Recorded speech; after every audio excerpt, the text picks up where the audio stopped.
Hello, it's Oren Prunken, and today I want to talk to you about one of the biggest mistakes people make when they're actually trying to sell to a prospect. I have to take you back many years, about a decade. And I've told this story before, but I'll let you know about it again if you haven't heard it.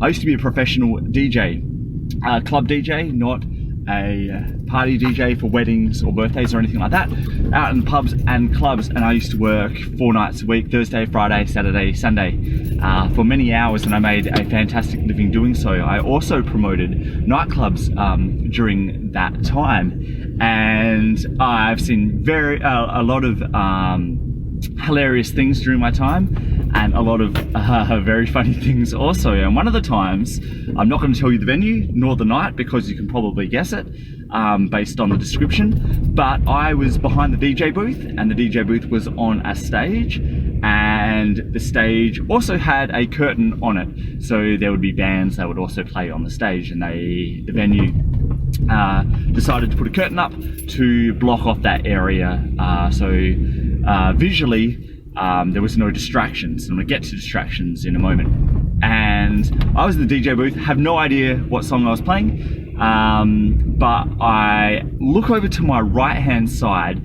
and a patron gets up on stage. They climb up there, then they walk across the stage about 2 meters to where the curtain is. They then open the curtain and sneak behind there. Now, not a lot of people actually saw this happen. I saw it happen because I was on the stage and I was sober and not intoxicated. And the only other person who was not, who was also sober and not intoxicated, was the security guard. Everyone else didn't see it because they probably were a little bit inebriated. So the security guard saw what was happening. I saw what was happening.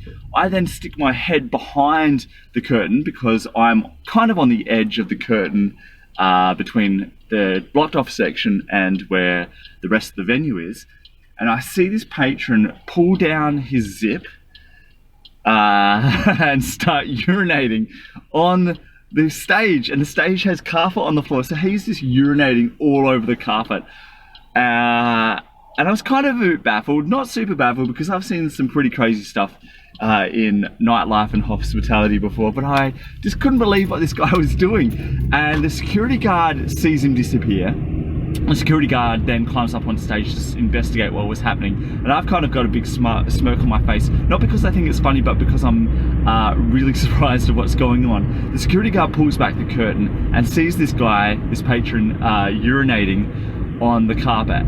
The security guard, makes this gesture of like, what is going on? Comes up to the patron, sticks his hand on his back, so on his belt buckle, grabs him by the belt buckle with all of his bits still hanging out, walks him to the edge of the stage, hangs him off the stage so the guy's hands and legs are like dangling down in front of him like a paper clip, and then he proceeds to drop him onto the floor, still with all of his bits hanging out.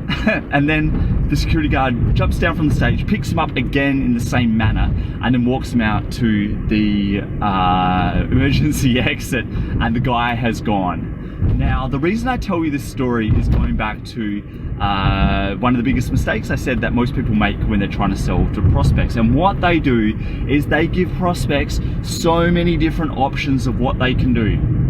By analogy, you can urinate here, you can urinate there, you can urinate on the stage, you can urinate behind the bar. No, if you want to urinate in a nightclub, you go to the toilet. That's the only place you can do that. Now, when people are selling, they give so many options. You can do this, you can do that. I can sell you this, I can sell you that. You can buy this, you can buy that. And prospects get overwhelmed and they get confused and they don't buy. There is a very famous sales quote that says, a confused prospect never purchases. And if you are confusing prospects with so many different options and making them overwhelmed, they will not purchase. So what you need to do is be the bouncer and the security guard for your business, especially when you're selling. You need to go and sell the next most logical thing that is going to help that prospect move forward in getting the results that they want. Nothing more, nothing less, nothing beyond that. Once you have sold and solved that initial need, then you can go on and give the next option, not a whole bunch of other options, just the next option to move them closer to that result, either through speed or automation. And that's all you need to do. So hopefully this gives you a few insights around what you should be doing when you are selling to prospects. Get rid of the overwhelm and get rid of all of the options. And so what I want you to do, like I always say, is try this out when you are selling next. See what happens and let me know, because I'd love to hear from you. And until we talk next time, have a great day and goodbye. Thanks for listening, and if you like what was on here and want more, please go to orenprunken.com.